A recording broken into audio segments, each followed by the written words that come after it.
Baik, perkenalkan nama saya Agatha Mega Putri dengan NIM S1S1 19041. Di sini saya akan menjelaskan materi selanjutnya, yaitu tugas besar yang kedua. Di mana di dalam tugas besar yang kedua itu pertama-tama ada jadwal kegiatan. Di sini telah ada jadwal kegiatan yang kami buat dalam bentuk Gantt chart. Gantt chart itu merupakan salah satu tools yang penting untuk digunakan dalam pengembangan jadwal pelaksanaan proyek. Nah, di sini telah ada jadwal dari jadwal yang telah kami buat untuk pelaksanaan proyek kami. Kemudian untuk menjabarkan aplikasi kami. Dalam aplikasi kami ini, pertama-tama itu ada fitur login. Nah, aplikasi kami ini akan secara otomatis menggerakkan pengguna untuk melakukan login terlebih dahulu. Di sini kami menyiapkan 3 akun yang bisa digunakan. Yang pertama, username-nya ada Nilam, passwordnya Nilam, Arija, passwordnya Arija, Riyama, dan passwordnya Riyama. Nah, di sini yang kami gunakan adalah Nilam. Nah, kemudian pada halaman utama terdapat di sini ada halo Nilam atau user yang telah kita masukkan tadi. Nah, kemudian ada data mahasiswa, lalu ada peminjaman buku, data buku, dan juga pengembalian buku, serta ada fitur logout. Nah, pertama-tama untuk data mahasiswa, di data mahasiswa terdapat menu yang dilengkapi dengan penambahan atau update, penambahan data, dan juga form update data atau ubah data mahasiswa. Dan juga di sini terdapat apabila kita klik kanan dapat menghapus data mahasiswa. Selain itu, pengguna dapat melakukan pencarian data mahasiswa menggunakan NPM siswa. Lalu pada data buku, menu ini dilengkapi dengan penambahan atau input data buku dan ubah data buku atau update data buku, dan juga dapat menghapus data buku sama seperti yang data mahasiswa tadi. Kita tinggal klik kanan lalu ada pilihan untuk menghapus data buku. Selain itu, pengguna juga dapat melakukan pencarian data buku menggunakan ID buku. Contohnya, apabila kita ingin mencari B0001, kita tinggal masukkan di ID buku sehingga dapat secara otomatis memunculkannya. Lalu kemudian ada peminjaman buku. Nah, menu ini dilengkapi dengan penambahan dan hapus data peminjaman buku. Selain itu, pengguna dapat melakukan pencarian data peminjaman menggunakan ID pinjaman. Misalkan di sini kita ingin mencari P0002. Lalu input pada peminjaman buku harus sesuai dengan data mahasiswa yang terdaftar dalam database. Apabila tidak terdaftar, maka peminjaman buku tidak dapat terproses. Input peminjamannya tergantung pada NPM, yang secara otomatis akan melakukan pengisian pada kolom nama mahasiswa. Input buku yang dipinjam bergantung pada ID buku yang terdaftar dalam database, yang secara otomatis akan melakukan pengisian pada judul buku yang dipinjam.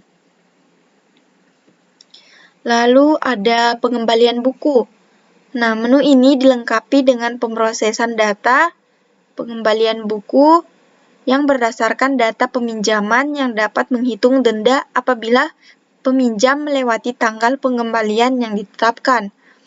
Button proses digunakan untuk menghapus data peminjam yang mengembalikan atau membayar denda. Lalu kemudian ada fitur logout. Nah, kita tinggal mengklik fitur logout, lalu kemudian akan muncul pertanyaan seperti ini. Lalu jika kita klik yes, maka kita akan keluar, dan no, maka kita masih akan tetap pada aplikasi. Nah, kemudian ada diagram konteks. Nah, pada diagram konteks aplikasi kami ini hanya terdapat satu entitas.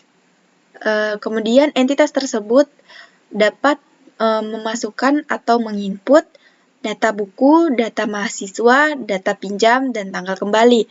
Sehingga data tersebut akan diproses pada aplikasi, lalu kemudian aplikasi akan dapat menampilkan data buku, data mahasiswa, data pinjam, tanggal kembali, denda, dan status yang telah dimasukkan oleh petugas tadi.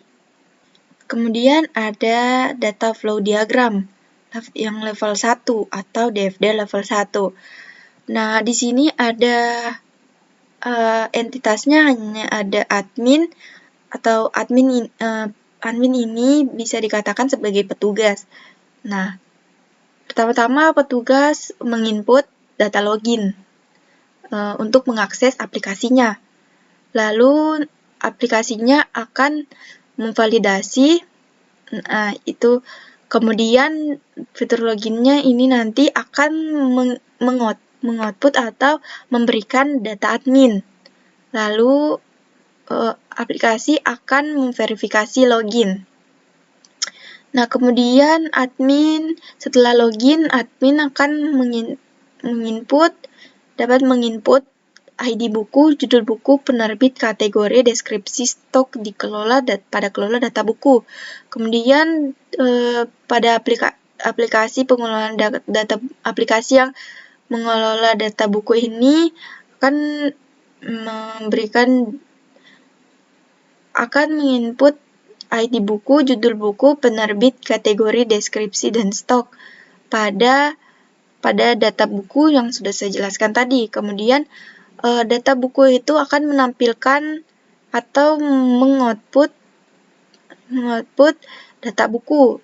Nah, setelah itu akan memperlihatkan kepada admin info stok buku.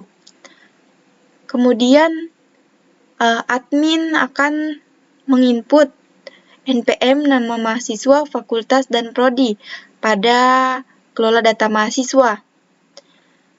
Nah, kemudian di sini juga memasukkan atau menginput NPM, nama mahasiswa, fakultas, dan prodi pada data mahasiswa. Nah, kemudian admin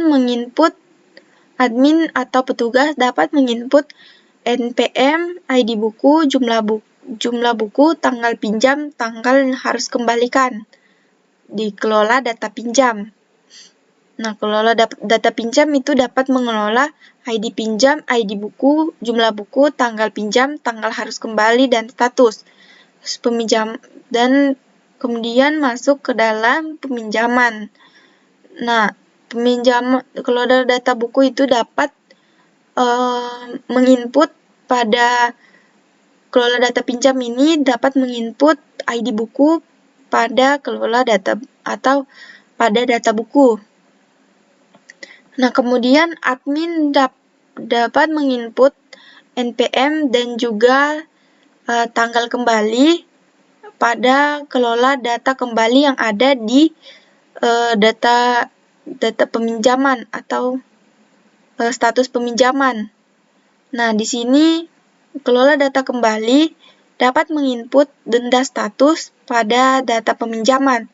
Kemudian kelola data pengembalian akan menginput memberikan atau mengoutput kepada admin, yaitu dapat memperlihatkan kepada admin data pengembalian buku. Sekian dari saya penjelasan mengenai tugas besar 2, lebih dan kurangnya mohon dimaafkan dan terima kasih.